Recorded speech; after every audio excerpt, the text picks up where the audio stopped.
Fine. Okay, I am sharing my screen.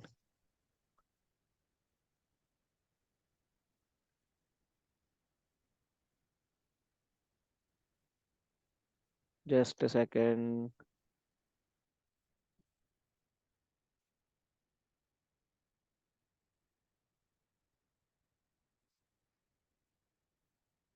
Yes, we got Sai and Raghu.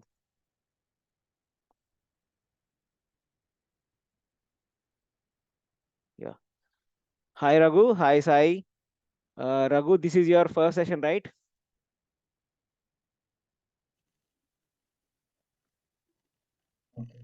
Yes, all these are today. All these are first sessions only. Nice. Raghu, Ashish, Ishwar Sai, Arnab, Ram, Samir. Nice. Okay. All of you first sessions only. First session only. Okay, guys. Just hold on a second. Mm, mm,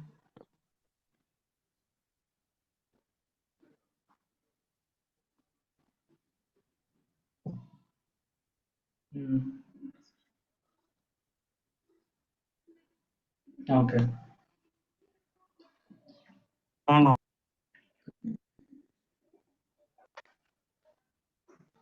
ନାଇଁ ଏଇଟା ଠିକ ଏଇଟା ହଁ ଏଇଟା ଠିକ ଅଛି ହଁ ଏଇଟା B2T ର ବୋଧେ ହଁ ହୁଁ ହୁଁ ହୁଁ ଗୁଡାଏ ଅଛି ହଁ ହାର୍ଡ ଡିସ୍କ ଅଛି। ହୁଁ, Just a second, guys. I'm just logging in for this. Yeah.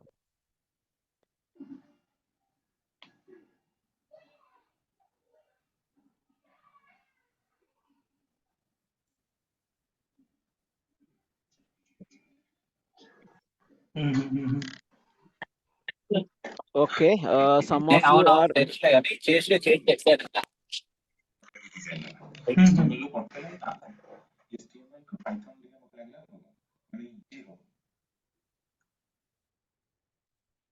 okay, guys. Some of you are familiar with Azure platform.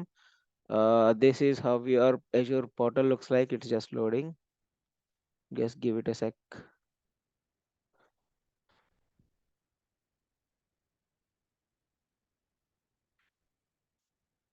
So this is how your Azure platform looks.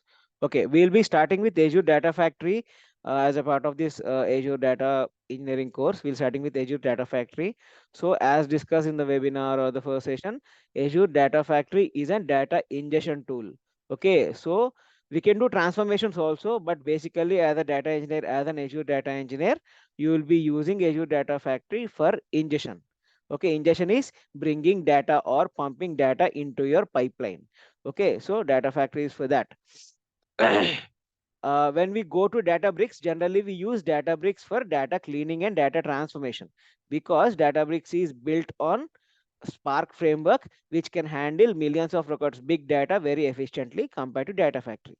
So as a data engineer, when we are building pipelines, we are using Data Factory and Databricks in combination for a pipeline. Okay, we can do the whole pipeline on Data Factory also. We can do the whole pipeline on Databricks also. It is possible.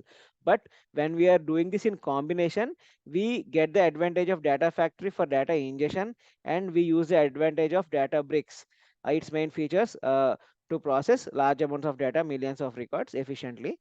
For that, we use Databricks. Okay, so what I'll do is just a second.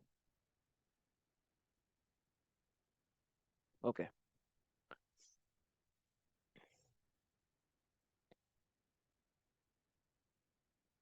oops, sorry. దర్శనం దీంట్లో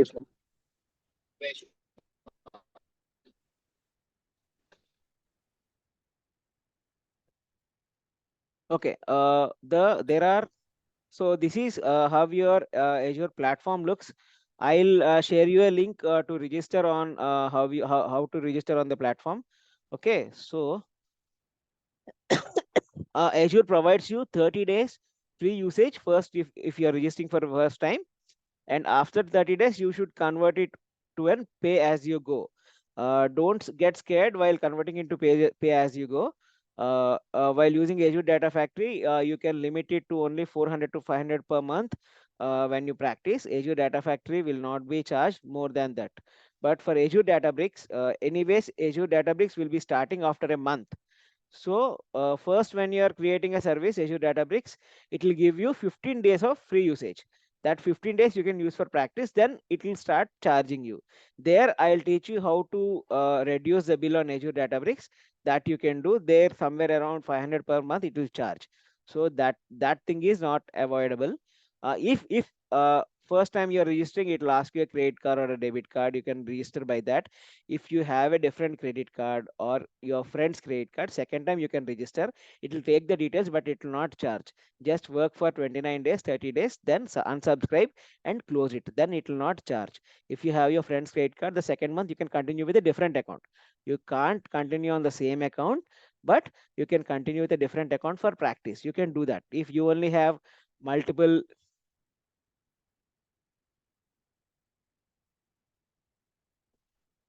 multiple things, you can also use it. Okay. So okay. Hello. Yeah. Uh, if we have an organization account, then Organization account, you have it on a company, right?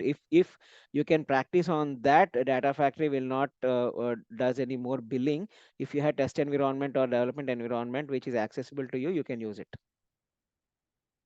so it will be not chargeable, right? It is chargeable, but it is somewhere around 4 to 500. If you are, it's your company's account, you can use it, because you can build pipelines on your development environment or test environment. You can, if you're working, you can work it, because nobody will see for that small price, because your organization will be paying in lakhs when it's using the platform. In that, if you are using small pipelines also for data factory, it will not charge much. If the service is already created, in that you can build some dummy pipelines for practice. Okay, if the service is not created there, if you are creating a new service, then they'll know. See, here, this is my platform, right? Here, if I am creating a new data factory, then your organization will know that new data factory is created. Here I have two data factories. See, this is my home page where all services are listed. If I go to more services, I can see all the services. If there is already data factory of your organization, if you go into that, and if there are already some pipelines, you build some one or two pipelines in development or test environment, they'll not know, because it will be very minor part of the total bill. And as you have access to the organization's platform, if you are building small pipelines also, they'll not object. Got Okay, me? Got me? got it, Yeah. got it. Yeah. Yeah. If you have access, means you can do some stuff, right? Then only you will get access. So if you are building small pipelines also, they'll not object for that. And because they'll be paying so much for Azure, just for the pipelines, if it is billing for 3 or 400, they'll not object for that also. Okay. Azure Data Factory is not gonna eat any of your anything. It is very cheap. Only Okay, Databricks is gonna for Databricks, no. If Databricks environment you have, you can use it, or else don't create and use large notebooks or environments on your organization. The bill will go high. You create a different personal account on your system, register, and see, Databricks also provides an community login also. You can use it for students, but there some features are limited. I'll show you when we start Databricks. You can do that also. For basics, you can use that community edition. When we are going deep into topics, you can create one free account on Azure, and there again 15 days you will get free of cost to practice. In that combinations, we can reduce our expenditure. okay, for the ADF, any prerequisite is required? ADF, no prerequisite is required, no programming language is needed. It is just drag and drop tool. Only will understand how to build pipelines, how it is flowing and all. So once we learn ADF in deep, we'll understand what actually an Azure data engineer does. So when you go to Databricks, even if you're writing code and all, it will be easy. Then you'll understand what we are actually doing. Okay, whatever in a syllabus, whatever the module you have, you ADF and Yeah. Azure Data Lake, is it connected to each other? There is a sequence? Yes, it is not connected, but we use all these services in combination. So when I have given Azure Data Factory, Databricks, Synapse Analytics, in most of the use cases, we use Data Factory and Databricks in combination. That's what I was saying. We use Data Factory tool for data ingestion, and we use Databricks tool for data transformations. Okay, so when you say data ingestion and data transformations, first we'll use Data Factory to ingest data into the pipelines, like connecting to the sources. Data ingestion means you will use Data Factory to connect to the sources. It may be SQL DB, it may be Graph DB, or it may be some HTTP site or FTP site. In between that, any ETL tool is there? These are ETL tools only, bro. Okay, okay. Just a second, just a second.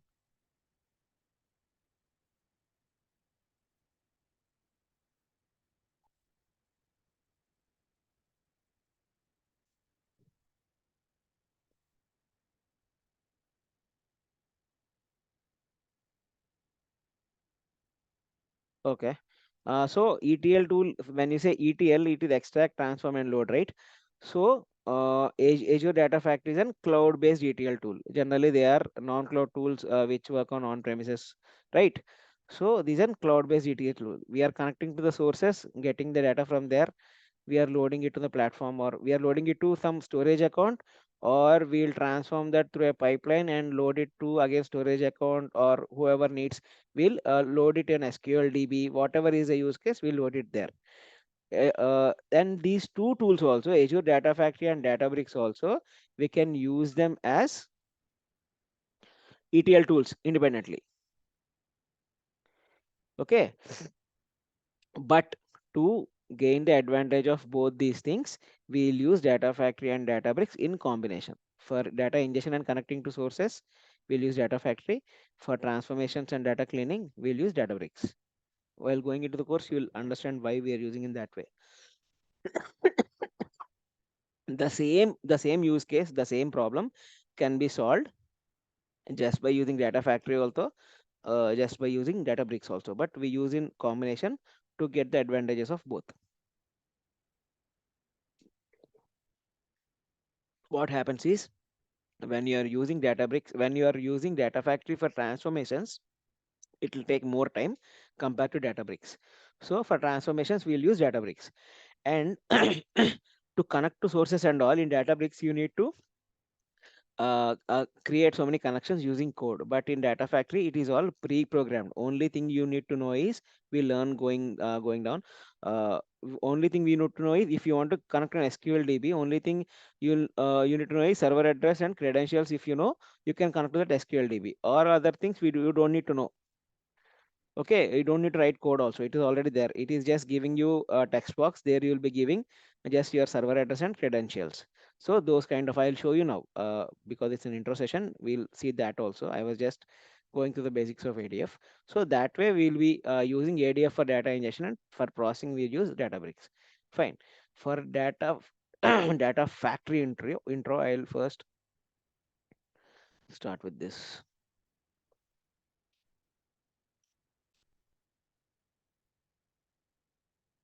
So data factory, we have 5 major components for data factory. One is pipelines, then we have linked services, then we have data sets. Pipelines, linked services, data sets. We have triggers, we have integration runtime. So data factory is nothing but, there is a pipeline, data flows from source to destination. Okay, this is a basic thing. Just think of a pipeline.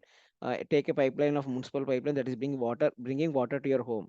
So the source is the municipal tank somewhere in the town or a city. So water is flowing to your home. You open the tap in your home, water, you'll get it. That is a pipeline. Here, only data is flowing in that pipeline. Fine. The source here, the source may be SQL DB also, some graph DB or some website or some HTTP. It may be text files also, it can be CSV files also, it can be anything. Okay, so destination is depends on the use case. You want to bring the data to where? You want to bring the data to storage location of Azure only, or you want to transform the data into transform the data and put it in some SQL DB, whoever wants it. Say there is a front end guy who is using Power BI to build charts from the data. So destination is Power BI. So you get the data from source, do all the processing, do all the transformations, and whatever this Power BI guy needs, that you'll give the data. Okay, so this Power BI becomes a destination. For example, so our source can be anything. It can be SQL DB also. It can be Graph DB also. It can be some HTTP site or some API. Anything. Fine. Okay. So data factory, what it does in data engineering, only one thing. What is the source? What is the destination? That is what everything is around in data engineering. Okay. So we are building pipelines. We are getting the source. We're getting the data from the source. Give it to the destination. Destination can be Power BI fellows also. It can be data scientists also. It can be just a front end guy who is picking up from another SQL DB and just posting on website or some platform. It can be website also, it can be platform also, anything. Okay, this is this is destination, this is our source. Okay, the middle will build pipelines. Okay, this is what we do in data engineering. The use case will come as the data is there on the source, you have to clean it, you have to transform it, and then you have to put the data here. That use cases you will get. Data engineering is that only. Take data from somewhere, change it, transform it, give it to someone else. That's what we do. Okay, so coming to this, first thing, pipelines is that thing. For pipeline is generally pipeline can be defined as combination of activities. So in data factory we have different activities like filter activity, sort activity, transform activity. Some there are Databricks activities. There are so many activities which act on this data. When data is pushed, no, this activities I'll show you in detail. Like when we are going, we are building pipelines each one by one. You'll understand more. So these activities are there to do. So take an example. There are some records. Say 1 to 10 records are there. You have to filter out the name starting with A. For that, you'll use an filter activity. Okay, the same way, as per the use case, you will build different combinations of activities so that you will solve the use case. You'll solve the problem given to you and do the operations on the data. Okay, so pipelines is nothing but combination of activities. Okay, this is pipeline as a whole. All these other four will be helpful to run these pipelines. Without these four things, this pipeline won't run. Okay, so now we'll understand what linked service is. Linked service is used to connect to any source or destination. So linked service, when we are creating linked service, we'll create linked service to connect to any source or destination. Source or destination means it can be, like I said, SQL, Graph, HTTP API also. Destination, it can be SQL DB also, Power BI also, some storage account also. To connect to this, we'll use linked service. So what do you define in linked service? In linked services, we just define what is a type of the source or destination. Type of source or destination, whether it is SQL DB or it is a website, it's a storage location, it is a folder, it is a file. What is the type of that source or destination will define. When you say what types, we have only three or four. No, we have so many types of source. Types of source means you have AWS S3 buckets also, you have Google Drive also, you have Google Sheets, you have Google Slides. Now slide you won't get data, but Google Sheets you can get CSV files data. So there are so many sources. I'll show you again. After this, I'll go back to Data Factory platform. I'll show you what different link services can be attached to. Like, so in link services, there we give first, we'll define what is the type of source or type of destination. Then we'll say what is the address of it, and we give credentials. we are connecting to any SQL DB or any website or anything, right? There will be ID and password. Even for your mail, you'll have ID and password, right? So the same way, it has credentials. Any source or destination, if you want to hit it, there will be address, there will be credentials. The same way, if you want to go to somebody's home, there will be address. Then there you'll be having name also to go and search for them. The same way, this will also have some address and some credentials. These two are required to create a link service to attach to a source or a destination. This is a link service. Okay. Next come data sets. I'll show you again on the pipeline how it is used, but just understand what these five components are.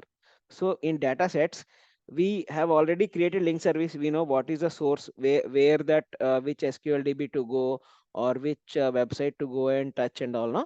Now data set, what we define in data set is we will point at a definite file or table. Okay, if it is an SQL DB, you are using link service to connect an SQL DB, then what will have in a database? You will have tables, right? In SQL table, in the database, you'll have tables. So in data set, you will define what table to connect to and where the table is there, in which folder it is there, or what table you want to connect. Okay, in the data set, you will define that. Or if there is a just a Google Drive or it is an AWS S3 bucket, then in link services, you will say that S3 bucket, there is address, there is credentials for that. In that, in dataset, what you'll define for that? You will define the file name. Where is the file? It is in which folder? That you will define. That is a difference between datasets and link services. So link services will only show address of that particular anything source or destination, but in dataset you will define which particular file you have to pick up and file is in which format. Okay, that also you will define in dataset. So to get data, no, this link service is also you need, because you know where to hit and where to bring the data. You will need data set also, because you want to know what table you are bringing, what file you are bringing. So this is link services and this is data sets. Coming to triggers, trigger normal definition. What is a trigger? A gun will have a trigger, right? So what does a trigger do? When you press a trigger, the bullet will get released, you'll shoot the bullet, right? So the same way, trigger is used to run a pipeline. It will kick off a pipeline. So how do we use pipeline? Okay, when we say pipeline, what did we discuss? Pipeline is bringing data from source to destination. Now we'll take an example. There is a website like Flipkart or Amazon. There every day sales are happening. The same data is in some SQL database. So from there, you need to get the data and give it to Power BI data analyst guy, so that he'll build charts. Last hour how many sales happened, last day how many sales happened, or whatever it is. So for that you need to build a pipeline. So this pipeline should run at what intervals? That Amazon guy will give you at what intervals this pipeline should run. He'll tell you. The client who is giving you the project or the team leader will define when this pipeline should run. It should run every minute, or it should run every hour, or it should run every day only once. Can be anything. Okay, so that when we are scheduling the pipeline, when the pipeline should run is defined in the trigger. Okay, when the pipeline should run is defined in the trigger. Pipeline will run only based on the trigger. In trigger you can give time also, you can give other conditions also. We'll discuss that also. In triggers only we'll define when the pipeline should run. Okay, if the trigger says the pipeline should run every 10 minutes, the pipeline will be running every 10 minutes continuously until you stop. Okay, like that, in triggers will define when the pipeline should run, at what frequency, at what times, every Sunday or every Monday or every alternate day, every week, every month. It can be anything also. Okay, that's what triggers done. Coming to integration runtime. Integration runtime is nothing but your processing capacity or processor of Azure Data Factory. Integration runtime is nothing but your laptop or desktop will have processor, right? Without processor it will not work. Processor only does the everything. If you are copying files also, processor only does it. If you are opening browser also, processor only is needed. If you are doing any application also is running, processing only, processor is only needed. The same way integration runtime does the actual work of a pipeline. You only create pipelines, but if you are running a pipeline, when the pipeline is running, integration runtime is needed. To create link services also, you need integration runtime. Okay, so that's what integration runtime is, a processor of similar to your processor of your laptop or a desktop. Fine. So these are the five main components of Azure Data Factory. Now we'll go and see on our platform. Okay, these, Uh, yes, may I ask any question, or we will ask the sure, question sure. at the end of the session? You can ask, you can ask. In Power BI also there is a scheduling trigger. Yes, you can refresh. There is a refresh option for Power BI also. Uh, and also taken many of the sources, whatever the sources you mentioned, is Mm, also taken through Power BI also, right? mm, mm. Yes, but Then, yeah, what will be what the is the difference? difference? What is the difference? Right. In Power BI, you can't take the source from some storage location and you can't send it to another SQL DB, right? You can only take from source and build a dashboard. You can take data from any source, and what you will do, you are not storing in Power BI also. It is just query that is you're building on Power BI, and you are building dashboard. You are getting sales data. If you are connecting to sales on SQL DB using Power BI, it is like a query. It is not completely fetching the data also. It is accessing the data in real time. Okay, and when you are fetch on the same data, you are building a dashboard, but you can't send the data anywhere, right? You can save the file on your desktop, but you can't copy the data from SQL DB and put it on storage location. You can't copy the data and put it on some SQL DB, or you can't send it to a website. Only thing is you can build dashboard out of it. That data can't be sent anywhere, or else again the whole data should put on your Power BI chart. Other than that, you can't do, no. So here we are, what we are doing, we are taking the data and sending it. We are building pipelines. Only use of data factory or Databricks is building pipelines. You are taking data from somewhere, changing it, compressing it, or whatever you do, whatever operation you do on it, transforming it, and you putting to destination. After that, they can use it. Why that these pipelines are used? Because Power BI also has a option to connect to sources. Means when you are connecting a source which is giving millions of records per hour, or say thousands of records per minute, Power BI, what happens is Power BI can't handle when it is when you put a refresh of 1 minute or 1 second on Power BI, it can't handle that much data.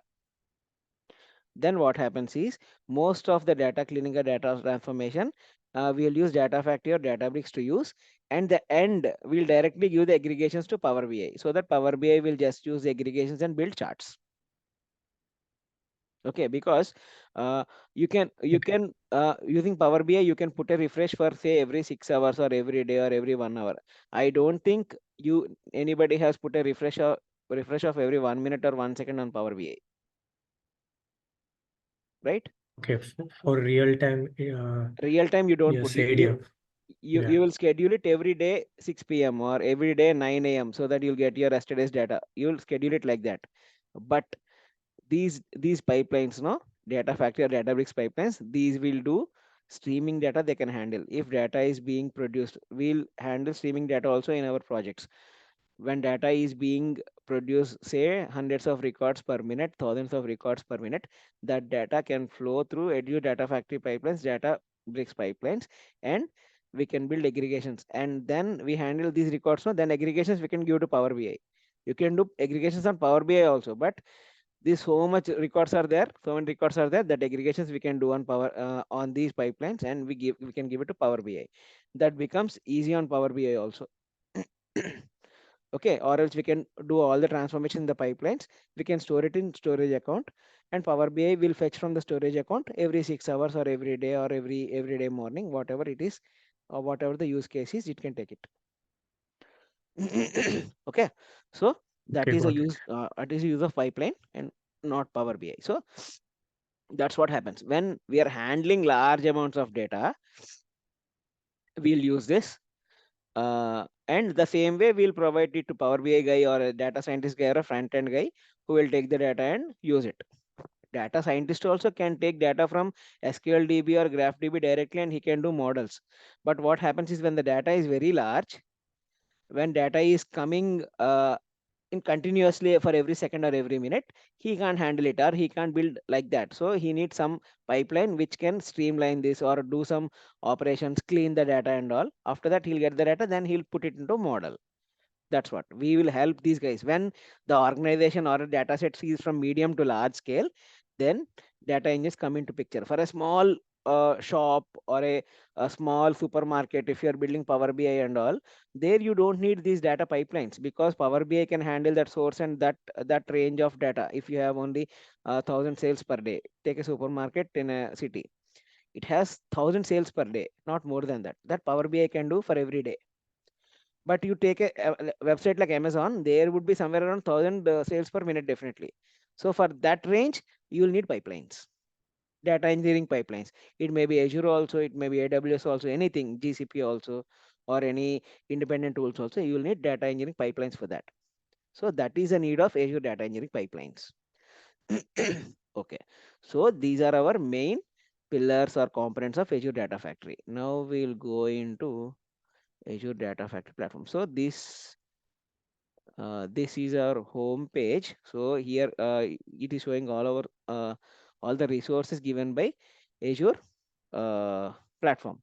So I'll share the link after the class where you can where you will see how to register for Azure platform. If you don't have access, you can register for that. First 30 days is free, that you can register. I'll provide a link after the class. Okay, that is there. So here this is our platform. If you want to go to data factories, you can type in the search bar on the above on top, say data factories, and whatever, if the data factories are already created, then you can see data factories here. If data factories are not created, then we can create. I'll show you how to create. First, before data factories, there is something called resource groups. Resource group is nothing but it is used to group resources. See, when we start doing a project, right? Say there is one project. There is one project from Amazon. So Amazon wants you to build some pipelines. So for Amazon, you want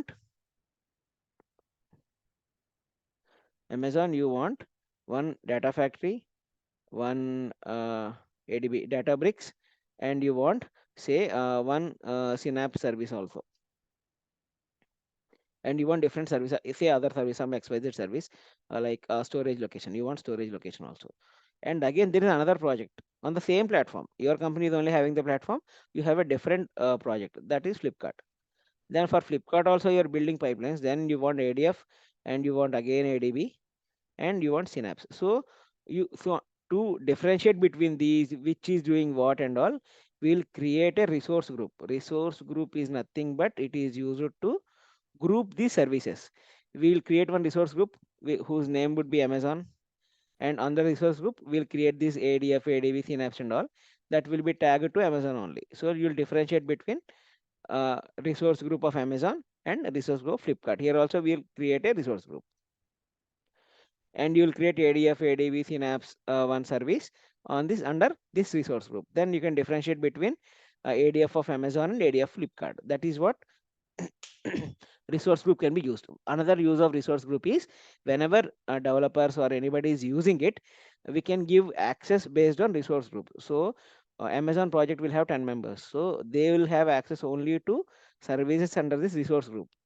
Anyway, access and all will not touch more because access and all is handled by DevOps guy or infra guys. I'll teach you, but we'll go on at basics level. So uh, Amazon guys, the project in the Amazon, the project guys in the project Amazon will only have access to the uh, services in Amazon. They should not have access to Flipkart, right? The same way, Flipkart guys will have access to Flipkart services. So resource group can be used to manage accesses also, accesses, and there can be some resources or process that has been shared. If that process are being shared, we can use resource group also. Nothing, resource group is nothing but it's like a tag, like a thing. Under the tag or resource group heading, you'll have different resources. If you want to do same operation for all the resources, you can just say resource group name, then it will be done. If you want to give access to Shashank to all these resources under Amazon, you can just say give access on resource group Amazon, then I'll get access to all of this. It's like that. So first you create a resource group. Here already the resource groups are created, but first you go to say resource group, or you can see it here or type it here. You go to resource groups. First you create a resource group. Resource group, it will ask nothing. Only thing it will ask is name. My subscription is pay as you go. It is a paid subscription. If you are doing, it will show as free subscription. Okay.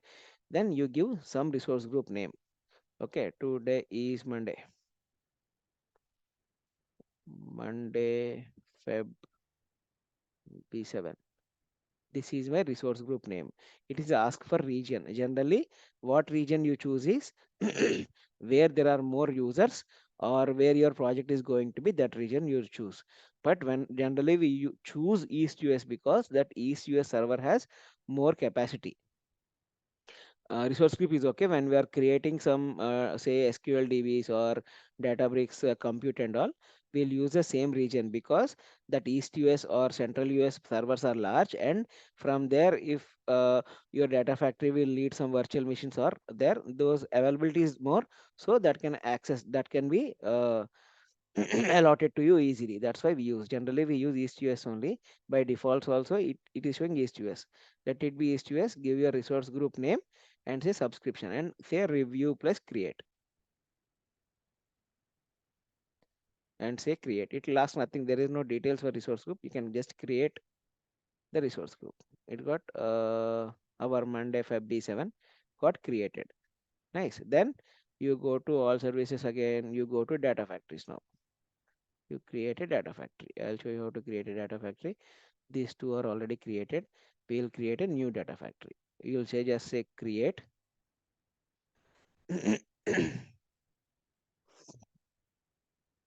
Hmm,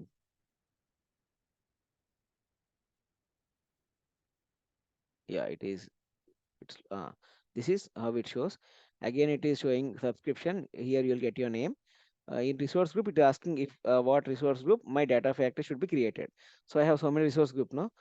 So I'll be selecting this Monday Feb B7, which I have created just now. So I'll select the resource group. Now I have to put some name to this. Say same name Monday Feb B7 ADF. This is my ADF name, data factories name. Region will maintain the same region. Say V2. Next tab, go to next tab, go to Git configuration. You can configure Git later. Configuration of Git is for whenever you are developing in dev environment, you have to do continuous integration, continuous development. It is nothing but you have to send your pipelines to higher levels. Whenever there is a software life cycle, you are not putting all your pipelines directly on prod. You are, what you do is there are different environments in an organization. I think all of you are working only, so you'll understand. There is a development environment where you are basically developing pipelines. Then you send it to test environment where you are testing the same pipelines. Okay, then you are sending it to somewhere UAT or pre-prod environment where it is not directly the production environment, but before that, which is same like prod environment. Okay, and after testing there some reviews, after that it will go to production directly.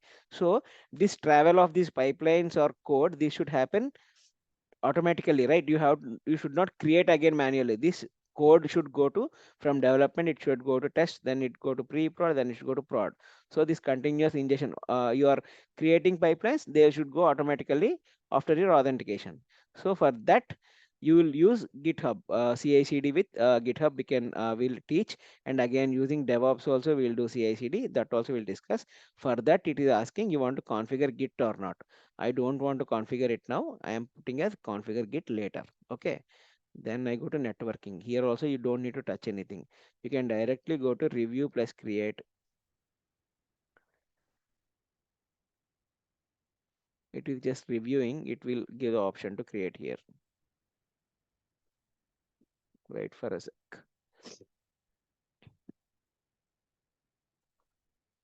Yeah. Now we just say create. Your Azure Data Factory service will get created in 2-3 minutes.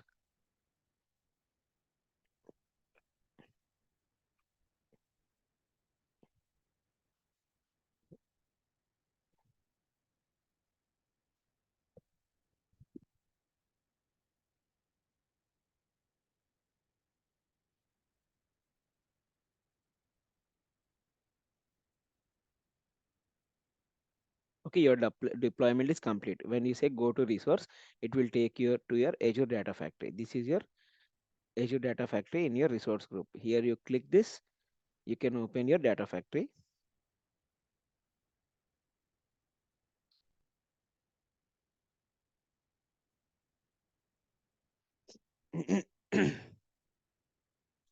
You can say launch studio.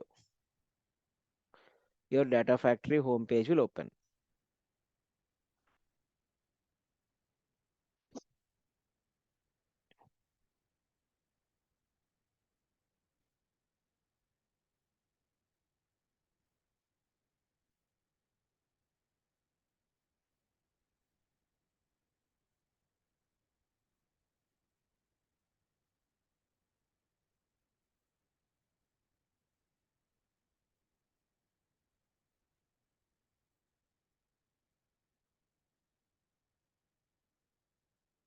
Just give it a second. It's a bit slow. I don't know why.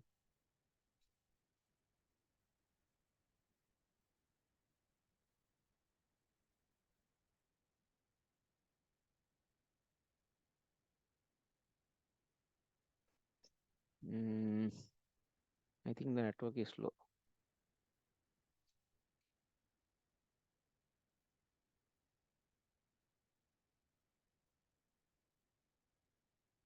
Yeah, it's loading.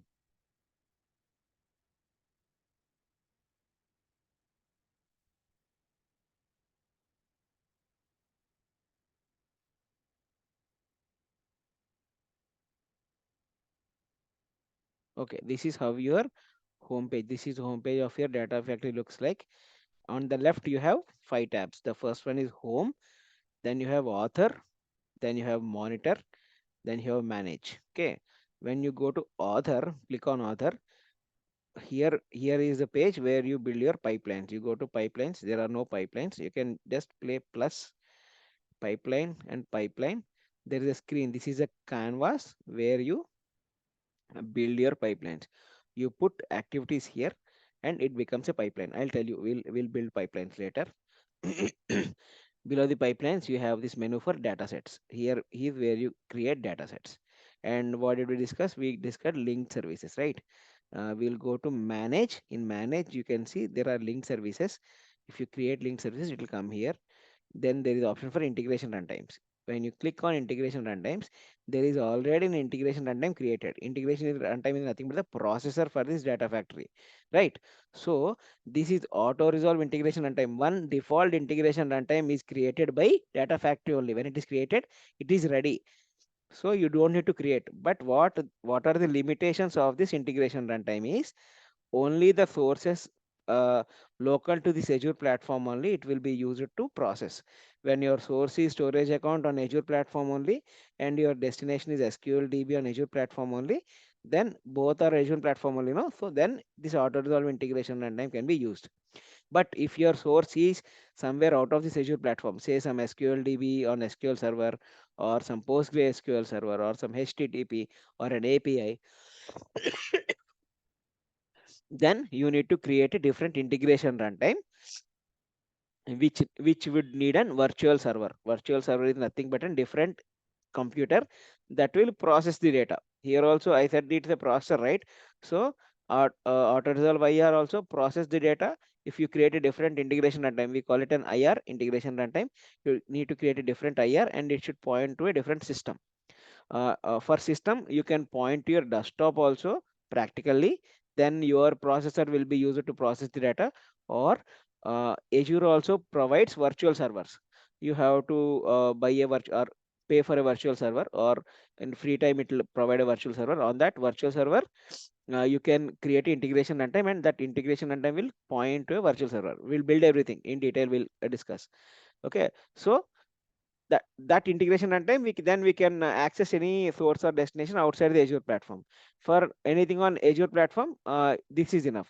So access anything outside it, we'll need to have an integration runtime and then virtual server. Those are integration runtime, virtual server. Then here you come to triggers. Here you create triggers and give the scheduling. First, we'll see at linked services. When you click on linked services, go to new linked services. Okay, this is just a demo. I tomorrow when we are building pipelines, we'll go each link service in detail. Okay. So when you see at the sources that is accepted by Azure Data Factory, you have Amazon RDS, Amazon RDS SQL Server, you have Amazon S3 buckets, you have Amazon Redshift. These are Azure platforms only: Azure Blob Storage, Azure Data Lake Storage, Azure Database for MySQL, Azure Database for PostgreSQL, SQL Database, Azure Table Storage. You have Cassandra, you have Couchbase, you have DB2, you have GitHub. You can get data from GitHub files also. You can get some FTP location. If there is just a FTP location and you have some text files or CSV files there, you connect to this, you give the address of this FTP file, you get the credential, you give the credentials of this FTP file, and you can connect to this. You can get the data from Google Ads, you can get from Google Cloud Storage. There are so many sources. Because all these connection to storage, you can get Salesforce data, you can get SAP data, this is REST API data. You can get it from Snowflake, which is, all these are independent sources. You can get the data from there. Since ADF is providing all these pre-built connections to the sources, that's why we are opting for ADF to just ingest data. What we'll do is we'll use these link services, get data from the sources, then we can push that into Databricks and process it there. For ingesting and all, ADF is easy, because when you are creating a link service, just you have to give the address and just you have to give the credentials, ID and password. Then you can get it from there. Then after getting the data, you can do any kind of transformation or cleaning in Databricks. You can do it in Data Factory also, but Databricks, it is more efficient. So in combination, we'll use this Data Factory and Databricks. Okay. So that's what, these are all the sources or destinations that are provided by link service. Link service can connect. We use link service to connect this. ADF provides link service for all these. Okay. So coming to, we'll come back again. Coming to, Excuse me. yeah, Hello. yes. So for our project, mini project and main project, or we take the example, which source we will use Which source you want for to use? project? We can use No, no, anything. no. Availability, For availability. our project. No, REST no, for API. our project. We can use a REST API also, or we can set up a source outside the Azure platform on a on-prem server or some server where data is being generated every second. We can set up that source also. No, I'm asking that in whatever at the end of the course you will Yes, yes. take See, an the project. So project which source you will use? for every batch, I'll change the project, because it depends on the batch. If there are more finance guys, if they can show their finance project better in the resume, I'll go with the finance project. For finance analytics, no, you'll not get any finance data from any website because it's not there. So what I'll do is I'll get a data set from online finance data set. I'll reproduce the same finance transactions using some Python code. The data is being reproduced every second. It's like when you say finance transactions, it is like banking transactions, right? So I'll reproduce finance transactions like banking transactions or share market transactions, which are being produced every second on a source. It can be my computer also. It can be some Databricks environment where just it is producing data every second. It can be the source. It can be some other, see, it can be some Azure, my personal Azure account, which is not this. On that, it can be an storage location. We can hit that also, which is uh, not local to this Azure account, but of a different subscription. Or else we can create an Amazon S3 bucket. There we can produce data using Python, and we can get that data also. See, the project depends on batch. If there are so many sales guys coming in, we'll take a sales project where we have sales data like Amazon or Flipkart. Okay, the source is flexible. We can do whatever we want. Only thing is, main thing is source. Any source, the type of source is not important. The data coming from the source is important, because we whatever the source is, connecting the source, link service will provide just ID and password. You connect to the source, you'll get the data. That's not an issue, because ADF is providing everything. Only thing is you have to give the source address, ID and password. That is enough. Okay. Only the problem comes what data is coming in. You are getting what kinds of errors, how you are cleaning the data, how you are transforming the data, what is the use case, how many transformations you need, how many pipelines you need, and till what part you are using Azure Data Factory, and till how many transformations you are doing with Azure Databricks, and are you handling streaming analytics, or you are doing batch type processing. That is all needed.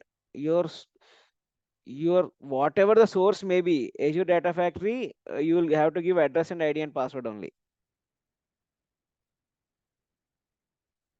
What we'll do is we'll run a poll in the batch. What source you want, we can select that. Not an issue. We can set up that source. Okay, thank you. Fine. Yeah. Okay, I was coming to triggers, right? I've shown you link services, what types of all sources or destinations link service can connect, right? When I come to triggers, I said trigger is the one that will run the pipeline, kickstart the pipeline. When you come to triggers, I say new. First, if I select these are type of schedule, type of triggers here. When you select a type, there are four types. One is schedule, one is tumbling window. I'll come to tumbling window later. One is storage events, one is custom events.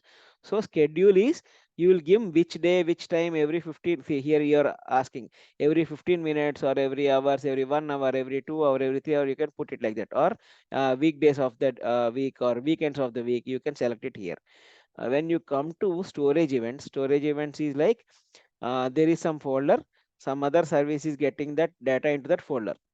With storage events trigger, what you will do is you will check for the file on that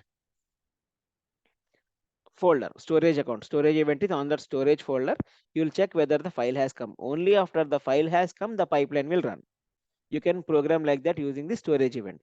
So say there is no fixed time when the pipeline, when the data is coming from your source. The source is only giving you data in some particular location. Daily they'll get your data in form of CSV files or parquet files. They'll place in your folder. So sometimes they place it at 7 a.m, sometimes at 8 a.m, sometimes 9 a.m. We don't know when, what time it is going to come. So what we'll do is we'll create a storage event.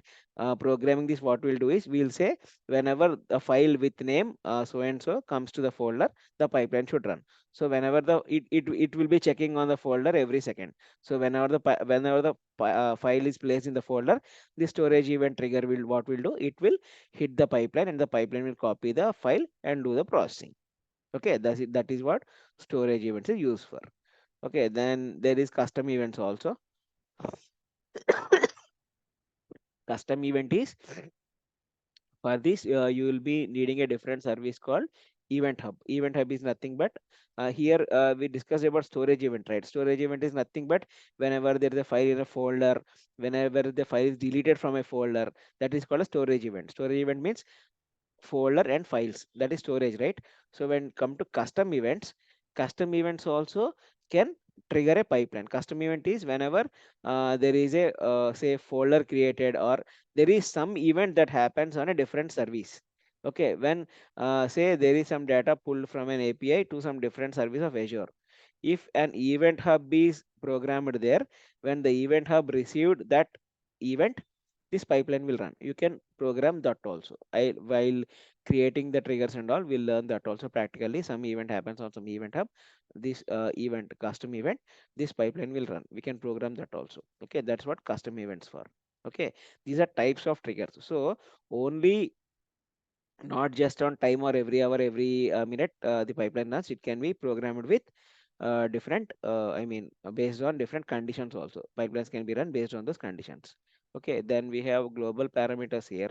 Global parameters is like defining, if you have an idea of programming, global parameters is like you will define the same name for a different parameter. These parameters will be changing for dev environment, test environment, or different environments. You can make use of these parameters with the same name. It's like that. We'll while CI/CD it is done, we'll use global parameters and all. I'll show you then. So these are the basic components of Azure Data Factory. Okay, we have link services, we have triggers, we have integration runtimes. Here only we have pipelines. Pipelines is nothing but combination of activities. What are activities we have? When you open, there is copy data. With copy data, what you can do, you can copy data from a source. It can be any source, and you can copy that data to a sink. Sink is nothing but your destination. You call sink in ADF. So from source you can copy data and put it in your sink. Sink can be anything. Okay. This is the duty of a copy data. It is what function of a copy data.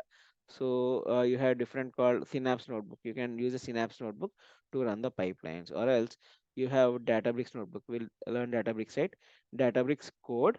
You write PySpark code in a Databricks notebook. If you want to copy data from a source and send it to notebook, after copy data, you place the notebook activity. Then what happens is, generally, copy data, it will take data from source, put it in storage location. Some storage, it temporarily it will place.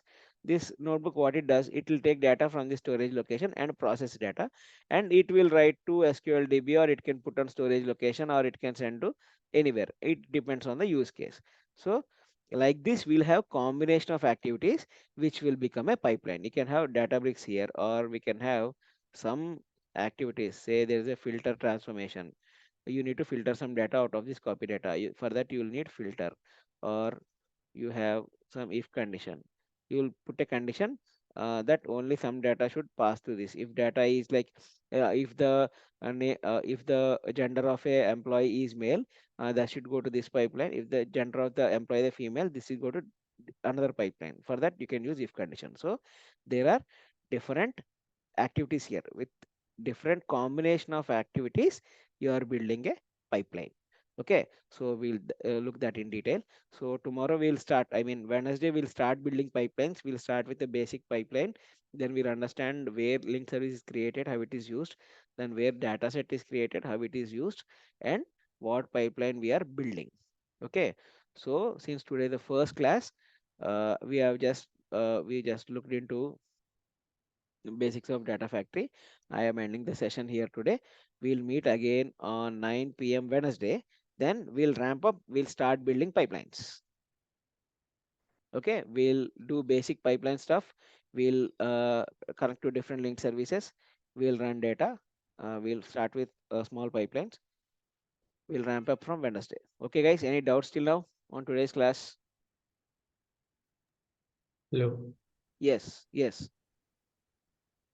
Self-hosted integration runtime and derived column transformation that will take next session or Self-hosted integration runtime you will be using throughout the ADF sessions.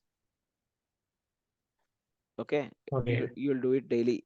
It is like a basic stuff, like same linked service, shir. You'll create once, and you'll be using on every pipeline. And what you're asking, some other stuff, right? column transformation, What transformation? derived column transformation. Derived column transformation will take some time, say 5 classes or 6 classes. After that, you'll go to derived column transformation. There are something called data flows. Inside data flows, you'll have different kinds of transformations. There, for every use case, you will use different transformations. So in that data flows, you will learn how to do transformations. There are sort transformations, there are filter transformations, then there is derived column transformation. The same way, if you know SQL, how you put an derived column, the same way in data flows, we'll create a derived column transformation. That's what. It will take 5 or 6 classes to go to derived column transformation. Okay, now this session recording will when will take? It will take 1 hour to get uploaded. You can access it there. Okay, I'll and share the folder location. You can access it from there. Yes, Ashish. in the introduction session, Yes. you were told that you will give your whole introduction and details we are share with us. What details you need? So I'll share No, to the no. WhatsApp group. No, what? Okay. Yeah, I'll share my LinkedIn profile. I'll share my address. I've been working as I'll send my pics. I'll send my Instagram profile also. You can like, you can follow. Uh, I'm working as senior associate in publicist resources. I have 12 years of experience. I am 2008 pass out, and I've been working on Azure platform from 2018. Okay, I'm working on 2018. I am working on Azure data engineer only. Now I'm an team lead, senior associate in publicist resources. My office location is Bangalore. I stay in Kakinada, a town in Andhra Pradesh. Okay, this is my hometown. I do work from home. We do go to our office just once a quarter. Okay, I'll share my LinkedIn profile. I'll share my Instagram profile in the WhatsApp group. You can follow. Not an issue. Yes. Any more doubts? Sasank, actually, due Raghu, to some yes. network issue, I missed this integration runtime concept. Yeah, we can discuss integration runtime, not an issue. Yeah, integration runtime is nothing but integration runtime is a processor. The same way your desktop or laptop has a processor, integration runtime is that for a Azure Data Factory. So whenever we have created Azure Data Factory, it comes with an default auto resolve integration runtime. Okay, so this auto resolve integration runtime can be used to run the pipelines whenever the source and destination are local to Azure platform only. We can use this auto resolve IR. Okay, whenever your source or destination is outside Azure, you will need a different IR. We'll go to that in detail. Self-hosted only, we'll use an IR, and that IR will point to a system. It can be on-prem system also, it can be virtual server provided by Azure also, it can be anything. Because that data coming from a outside Azure platform, it needs some processing. So for that, it needs an virtual server. Okay, for that virtual machine, you will need an IR that will be uh, pointing at that virtual machine. Okay, so you'll have those two types of. This is default. Whenever you create a data factory, you will get auto resolve IR. But for you'll need an IR to hit different sources or destination which are not local to Azure platform. For that, you will need to create integration runtime. When we do pipelines hitting different sources and destinations, we'll create integration runtime. We'll create an IR on our same system or laptop. We'll point to that so that it can be used for processing and all. That all we'll do. Okay, IR is nothing but it is a processor. Okay, this is default processor given by ADF. Mhm. We'll create another IR and it will point at a virtual machine. Only two types. There is more to it. When we come to integration and time complication, we'll discuss that also. Yeah. Okay, sure. Okay. Yeah. Thank you. Yeah. Any more doubts, guys? Samir, Ram, Arnab, Ishwar Sai.